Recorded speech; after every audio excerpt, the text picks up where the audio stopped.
तो स्पाइडरमैन की black eyes mode का रियल मतलब क्या है, उसकी पावर सडनली इतनी स्ट्रॉन्ग कैसे हो रही है, जैसे सोल तोड़ देना, और कॉमिक्स में कौन सा रीबर्थ कॉन्सेप्ट यूज हो रहा है इस मूवी में, और कैसे ये सब फ्यूचर एवेंजर्स मूवी तक जा सकता है। तो बहुत ही मजे की वीडियो होने वाली है। वैसे तो थ्योरीज और भी बहुत सी बन सकती हैं कॉमिक्स को सामने रखते हुए, लेकिन जो मुझे क्लोजेस्ट लगी है वो मैं आपके सामने रखने वाला हूँ। और यहाँ पे 4 आर्म वाली थ्योरी नहीं है, क्योंकि स्पाइडरमैन के एक कॉमिक्स के अंदर बाकायदा 4 आर्म निकल आते हैं, यानी वो इंसान कम स्पाइडर ज्यादा बनना शुरू हो जाता है। वो कैसे होता है वो हम डिटेल में नहीं जाएंगे कॉमिक्स की तरफ, और इस वीडियो में आपको रियल और ग्राउंडेड एक्सप्लेनेशन ज्यादा मिलेगी। तो सबसे पहले समझते हैं कि ब्रांड न्यू डे एक्चुअली कर क्या रही है। नो वे होम के बाद पीटर पार्कर की लाइफ कंप्लीटली रीसेट हो चुकी है। कोई उसे नहीं जानता, ना एमजे, ना उसका दोस्त, ना एवेंजर्स। हाँ, इसमें डॉक्टर स्ट्रेंज और हल्क उसे जानते हैं। तो ये फेस उसको इमोशनली तोड़ चुका है, और यहीं से स्टार्ट होता है उसका ट्रांसफॉर्मेशन। ट्रेलर में जो सबसे शॉकिंग चीज है वो है स्पाइडरमैन की आईज का ब्लैक हो जाना, या फिर पीटर के अंदर कुछ और ही चल रहा है। तो इसका जवाब कॉमिक्स में मिलता है। एक दी अदर के नाम से कॉमिक बुक है, तो इसकी डिटेल में नहीं जाएंगे। मैं आपको सिर्फ इतना बता देता हूँ कि इसमें स्पाइडरमैन ऑलमोस्ट मर जाता है,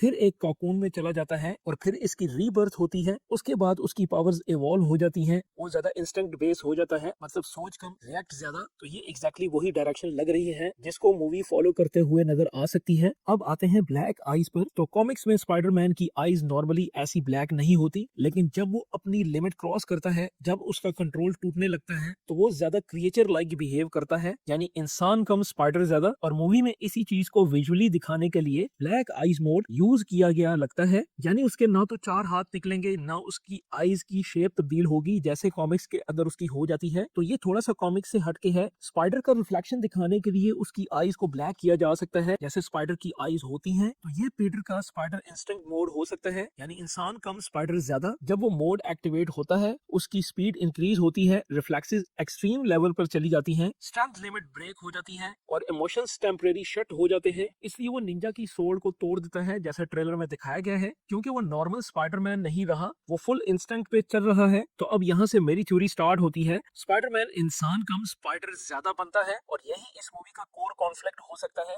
एक साइड पर पीटर पार्कर है जो इमोशंस, लव और ह्यूमैनिटी को होल्ड कर रहा है, और दूसरी साइड पर उसका स्पाइडर नेचर जो सिर्फ सरवाइव करना जानता है। और पीटर की लिमिट का क्रॉस करना, ज्यादा स्पाइडर बन जाना उसकी पावर को बेपना इनहेंस तो करेगा, लेकिन वो आउट ऑफ कंट्रोल भी हो सकता है। इसीलिए हल्क का ये जुमला आपको याद होगा कि ये बड़ा डेंजरस है। तो अब सवाल है, ये सब फ्यूचर एवेंजर्स मूवी से कैसे कनेक्ट होता है। तो यहाँ गेम इंटरेस्टिंग हो जाता है। अगर स्पाइडरमैन मूवी में अपनी पावर्स इवॉल्व करता है, कंट्रोल लूज करता है, और फिर उन्हें कंट्रोल करना सीखता है, तो वो फ्यूचर में एक कंप्लीटली डिफरेंट लेवल का हीरो बन जाता है। आयरन मैन जैसा तो नहीं, लेकिन अपने तरीके का यूनिक हीरो। और एवेंजर्स सीक्रेट वॉर जैसी मूवीज में जहां मल्टीवर्स कोलैप्स हो रहा होगा, वहां स्पाइडरमैन का ये इंस्टिंक्ट मोड काफी क्रूशियल हो सकता है। वो स्ट्रेटजी से नहीं, सर्वाइवल से जीतने वाला हीरो बन सकता है। जहां और बहुत बड़े बड़े ताकतवर हीरोज लड़ रहे होंगे, वहां पे स्पाइडरमैन का भी किसी जगह पे की रोल हो सकता है। क्योंकि आपको याद होगा कि पीटर पार्कर आयरन मैन को अपना मेंटोर मानता था, वो उसे काफी ज्यादा फॉलो भी करता था और मोहब्बत भी करता था। और एवेंजर्स एंड गेम के अंदर आयरन मैन के हाथों थैनोस का एंड हुआ था, यानी आयरन मैन को पूरी सीरीज का हीरो बनाया गया था एंड पे, और वो सबको बचा लेता है। तो इसी तरह एवेंजर्स डूम्सडे के बाद सीक्रेट वॉर के अंदर स्पाइडरमैन का भी कोई की रोल रखा जा सकता है। और ये बात आप सब लोग जानते हैं कि मार्वल का ये कैरेक्टर स्पाइडरमैन आयरन मैन के कैरेक्टर के जैसा ही काफी ज्यादा फेमस है। तो Spiderman brand new day movie इसकी ट्रांसफॉर्मेशन के ऊपर ज्यादा फोकस करती हुई नजर आ रही है। अब यहाँ पे कुछ लोग सोचेंगे कि कॉमिक्स के अंदर डॉक्टर डूम ने स्पाइडरमैन के साथ जो किया था वो स्टोरी कुछ अलग थी, लेकिन आप ये याद रखें कि एमसीयू कॉमिक्स की लाइंस को फॉलो तो करता है, लेकिन कुछ अपना अलग से डिफरेंट भी करता है,